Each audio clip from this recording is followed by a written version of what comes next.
दोस्तों, अब जो मैं कहानी लेकर आया हूँ उस कहानी का नाम है मुकद्दर का धनी। ये तुलसी कॉमिक्स वालों की कहानी है। देखे इसमें कौन है मुकद्दर का धनी।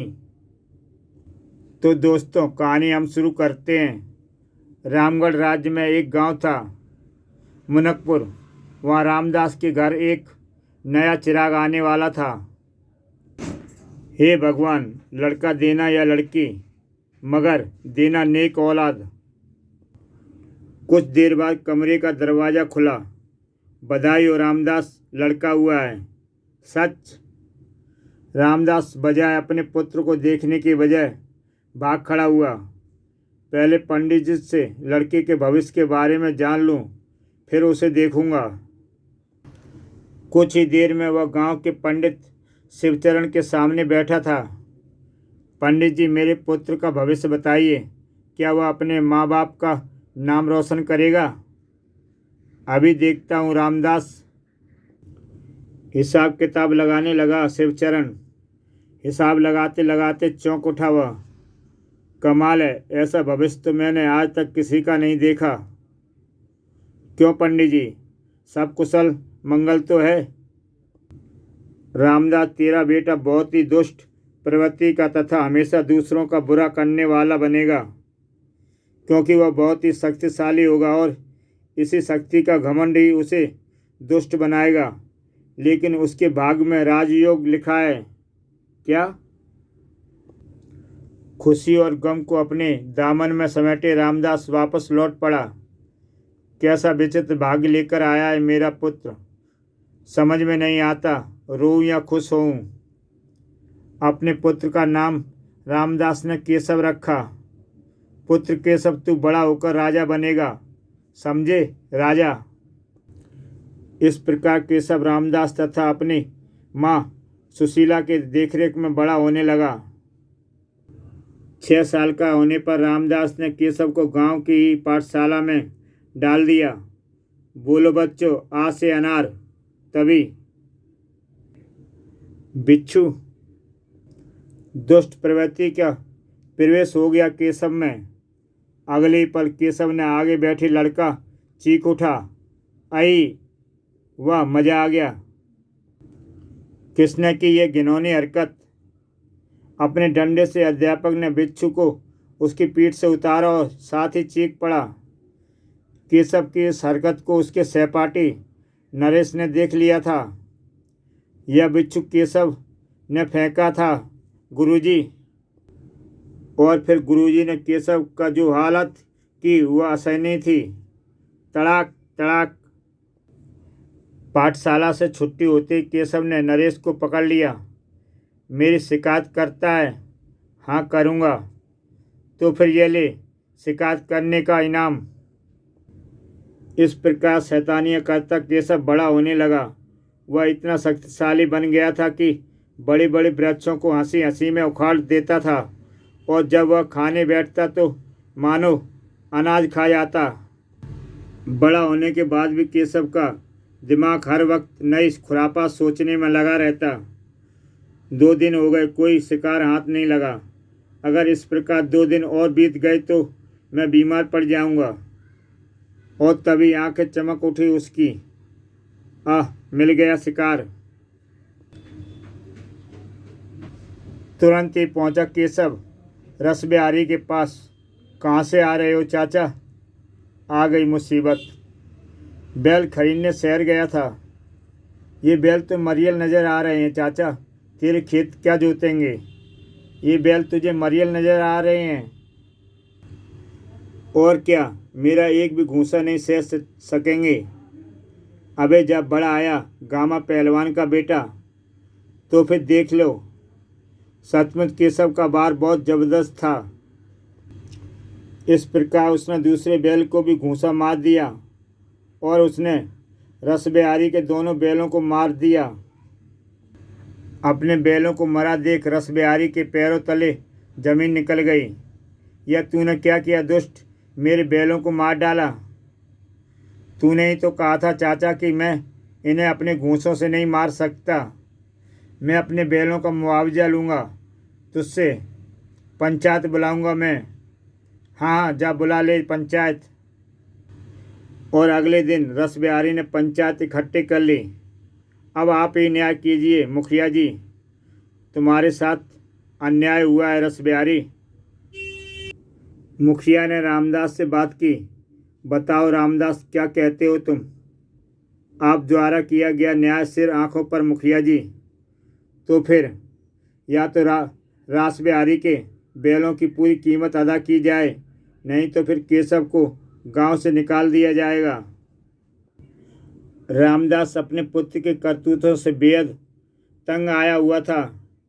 पंडित ने तो कहा था कि तू राजा बनेगा, इसलिए तेरी हर दुष्टता को मैं नज़रअंदाज करता रहा, लेकिन लगता है तू दुष्टों का ही राजा बन सकता है। जा निकल जा यहाँ से। तेरे जाने के बाद कम से कम इस गांव में शांति तो रहेगी। मैं समझा लूँगा कि मेरी कोई औलाद नहीं थी। ठीक है, चला जाता हूँ मैं। अब इस गांव में कभी लौटकर नहीं आऊँगा। केशव के जाने के बाद मुखिया अपने स्थान से उठा। तू धन्य है रामदास, जो गांव की शांति के लिए अपने इकलौती औलाद को भी घर से निकाल दिया। वह दुष्ट था ही इसी लायक मुखिया जी। केशव नगर की ओर चल पड़ा। नगर में मुझे बहुत शिकार मिल सकते हैं। आ पहुंचा हुआ नगर में। अरे वहाँ यहाँ तो चारों तरफ चहल पहल है। मिठाई देखकर केशव की भूख भड़क उठी और भूख शांत करने की खुरापात पनप उठी उसके दिमाग में। सेठ जी, मुझे नौकरी चाहिए, कई दिनों से भूखा हूँ। अगर नौकरी दे दो तो जिंदगी भर मैं तुम्हारा एहसानमंद रहूँगा। नौकर की ज़रूरत हलवाई को भी थी। पगार में क्या लेगा तू? फंसा, बस 2 वक्त का खाना सेठ जी। इतना सस्ता नौकर पाकर हलवाई मन ही मन खुश हो गया। ठीक है, अभी से काम पर लग जा। थोड़ी देर बाद घर से खाना शाम को ही आएगा केशव, इसलिए तू तब तक मिठाई खाकर ही अपना पेट भर ले। पीछे जाकर शुरू हो गया केशव। बेचारा अब अपनी दुकान खाली देखेगा तो माथे पर हाथ रखकर रोएगा। ही इधर बाहर। बड़ी देर हो गई केशव को बाहर आए। जरा देखूं तो कहीं सो तो नहीं गया। और जब उसने अपनी दुकान की हालत देखी तो है, मेरी सारी दुकान चट कर गया। सेठ जी, भूख तो अभी शांत नहीं हुई। आज्ञा हो तो बाहर आकर जलेबियाँ खा लूँ क्या? अपनी खाली दुकान देखकर हलवाई का क्रोध 7वें आसमान पर जा चढ़ा। जूता उतार लिया उसने अपने। दुष्ट, सारी मिठाइयाँ खा गया मेरी। अब इन जूतों के सिवा कुछ नहीं दूंगा मैं तुझे। लेकिन केशव की असीमित शक्ति का पता नहीं था उसे, तभी तो मुझ पर हाथ उठाता है। छोड़ दुष्ट। लेकिन केशव ने उसे जमीन पर पटक दिया। एक बार नीचे गिरा हलवाई दोबारा नहीं उठ सका, मर चुका था वह। यह ले चख मजा। यही वक्त था जब नगर में गश्त कर रहे सैनिकों की नज़र उस पर पड़ गई। ओह, दिन दहाड़े हत्या!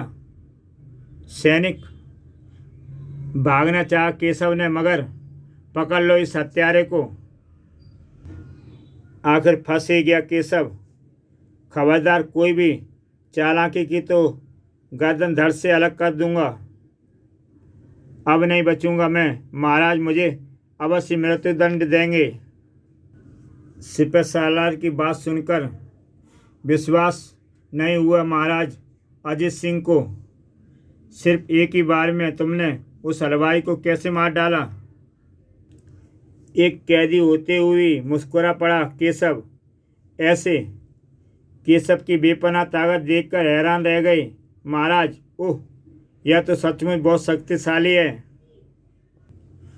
सोच में पड़ गए महाराज। अगर इसकी शक्ति का सदुपयोग किया जाए तो यह हमारे काम आ सकता है, लेकिन इसकी दुष्टता इसे नेक कार्य करने नहीं देगी।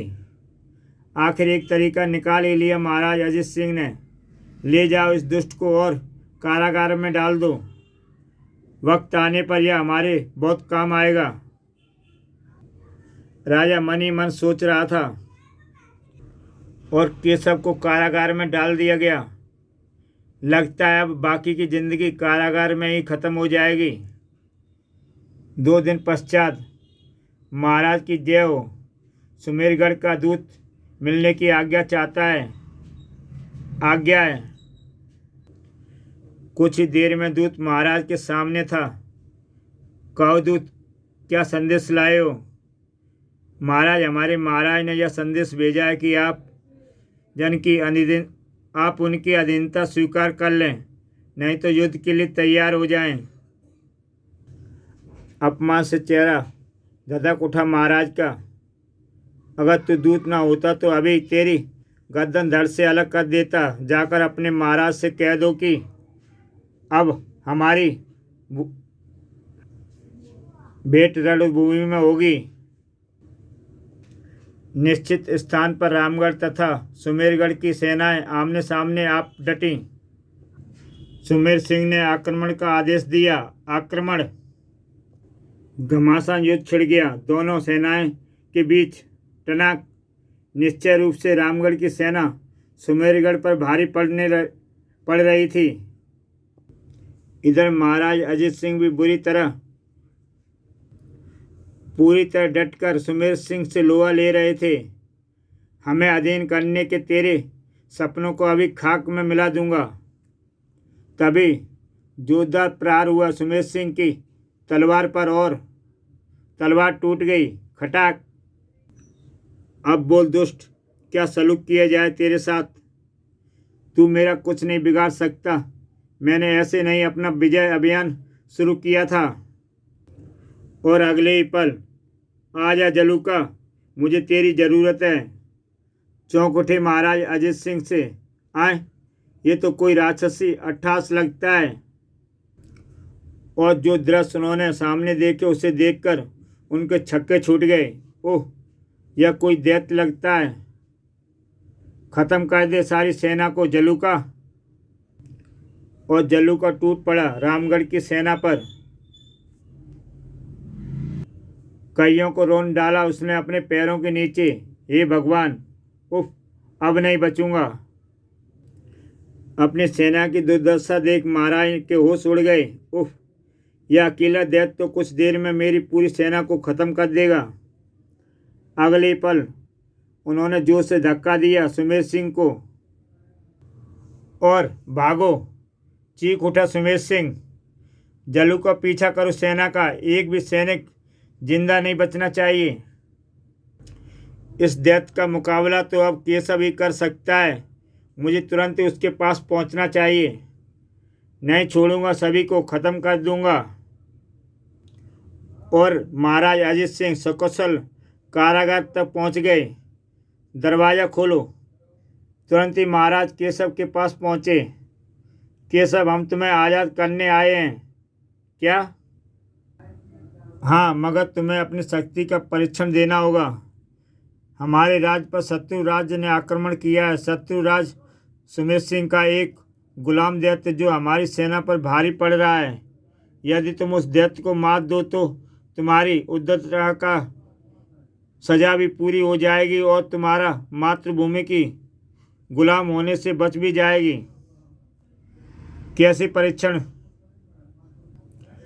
कैसा परीक्षण महाराज? मुझे मंजूर है महाराज। उधर सेना के सिर पर पहुंच चुका था जलूका। भागो वरना यह हम सबको मार डालेगा। और तभी, ओ दुष्ट, इन मासूमों पर क्या ताकत आजमाता है? हिम्मत है तो मुझसे मुकाबला कर। आए, यह किसमें हिम्मत आ गई जो मुझे ललकार रहा है? और जब उसकी नज़र केशव पर पड़ी तो अट्ठास लगा उठा हुआ। तू चूहा मुकाबला करेगा मुझसे? मुकाबला नहीं बल्कि ख़त्म करूँगा तुझे।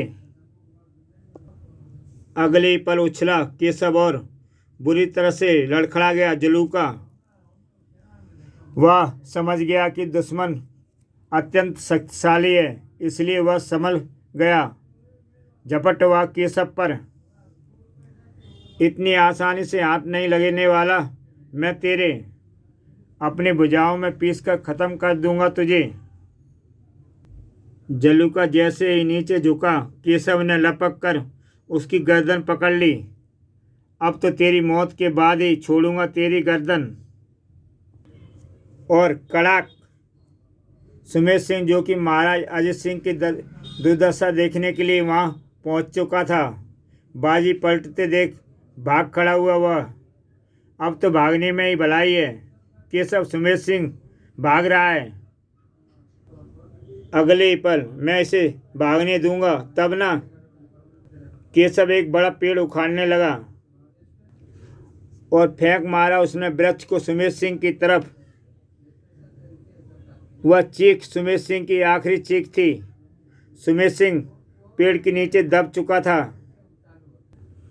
तत्पश्चात, हमें तुम पर गर्व है केशव, इसलिए हम अभी से तुम्हें अपना सेनापति नियुक्त करते हैं। धन्यवाद महाराज। और केशव रामगढ़ का सेनापति बन गया। लेकिन एक जिम्मेदार सेनापति बनने के लिए जो गुण चाहिए होते हैं वह केशव में बिल्कुल नहीं थे। अतः वह एक दुष्ट सेनापति बन गया।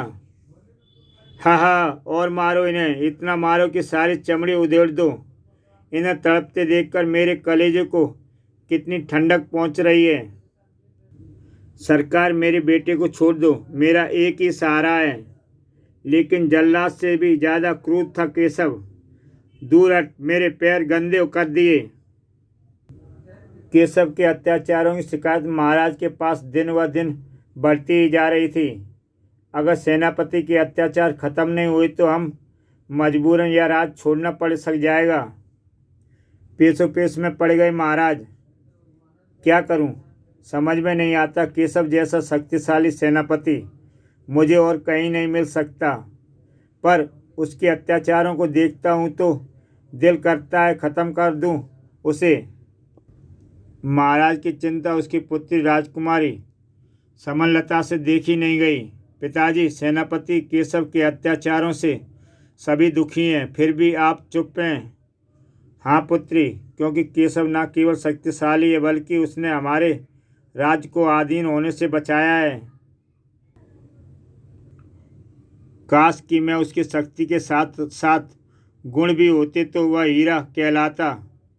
मैं उसके तमाम अवगुण दूर कर सकती हूँ पिताश्री। चौंक उठे महाराज। सच? कैसे? आप केशव से मेरा विवाह कर दीजिए पिताश्री। यह तू क्या कह रही है? तू नहीं जानती पुत्री कि वह कितना बड़ा दुष्ट है। मैं सब जानती हूँ पिताजी, और इसलिए ही मैं उससे विवाह करना चाहती हूँ। महाराज ने राजकुमारी सुमनलता को बहुत समझाया, परंतु अंत में उन्हें सुमनलता की जिद के आगे झुकना ही पड़ा। विवाह के अगले दिन, स्वामी, मेरा हृदय आज वन विहार करने को व्याकुल हो रहा है। ठीक है, हम अभी निकल पड़ते हैं। थोड़ी देर बाद ही केशव और राजकुमारी सुमनलता वन विहार के लिए निकल पड़े। वन में प्रवेश करते ही चेहरा खिल उठा राजकुमारी सुमनलता का। वाह, कितना शांति है यहाँ, दिल करता है यहीं बस जाऊं। तभी, अरे यह कुटिया किसकी है? होगी किसी तपस्वी की, और क्या। सुना है तपस्वी के तो लंबे लंबे बाल होते हैं। अगर तुम उसे बालों से पकड़कर घुमाओ तो कितना आनंद आएगा। वाह, तुम्हारे विचार तो बिल्कुल मुझसे मिलते हैं। मैं अभी तुम्हें तुम्हारा मनपसंद खेल दिखाता हूँ। कुटिया में महर्षि अग्निवेश तपस्या में लीन थे। ओम। हे बुड्ढे, खड़ा हो जा, देख नहीं रहा तेरे सामने सेनापति केशव खड़ा है। मगर तपस्या की मुद्रा में तपस्वी को कोई अंतर नहीं आया। अपनी पत्नी के सामने अपने आदेश की अवहेलना होते देख केशव का पारा 7वें आसमान पर जा चढ़ा। फलस्वरूप, बुड्ढे, तेरी सारी कुटिया को तहस नहस कर डालूंगा। लेकिन तपस्या की मुद्रा में तब भी कोई अंतर नहीं आया। इसे केशव ने अपने लिए बहुत बड़ा अपमान समझा और उसने तपस्वी को की भी परवाह नहीं की। तेरी सजा यही है बुड्ढे। वह जोर जोर से घुमाने लगा। सुमन कितनी खुश हो रही होगी यह दृश्य देखकर। थोड़ी देर बाद जब केशव रुका तो तपस्वी ने आंखें खोली। थक गए हो तो थोड़ा आराम कर लो पुत्र। हैरान रह गया केशव तपस्वी की बातें सुनकर। क्या तुम्हें दर्द नहीं हुआ? नहीं, मुझे तो मज़ा आ रहा था, वरना तुम मुझे हिला भी नहीं सकते। ताव आ गया केशव को। तू हिलाने की बात कर रहा है, मैं तुझे उठाकर मीलों दूर फेंक सकता हूँ। हे भगवान, मेरी लाज तेरे हाथों में है। उठाने का प्रयास किया केशव ने तपस्वी को, मगर उफ, लगता है जमीन से चिपक गया है यह। अब मेरे पति को जरूर अकल आ जाएगी। हिल भी नहीं पाया वह, उसे हिला भी ना पाया। तभी तपस्वी ने केशव को हल्का सा धक्का दिया और हैरान रह गया केशव। कमाल है, मैं इसका कुछ नहीं बिगाड़ पाया और इसने मुझे एक ही धक्के में गिरा दिया।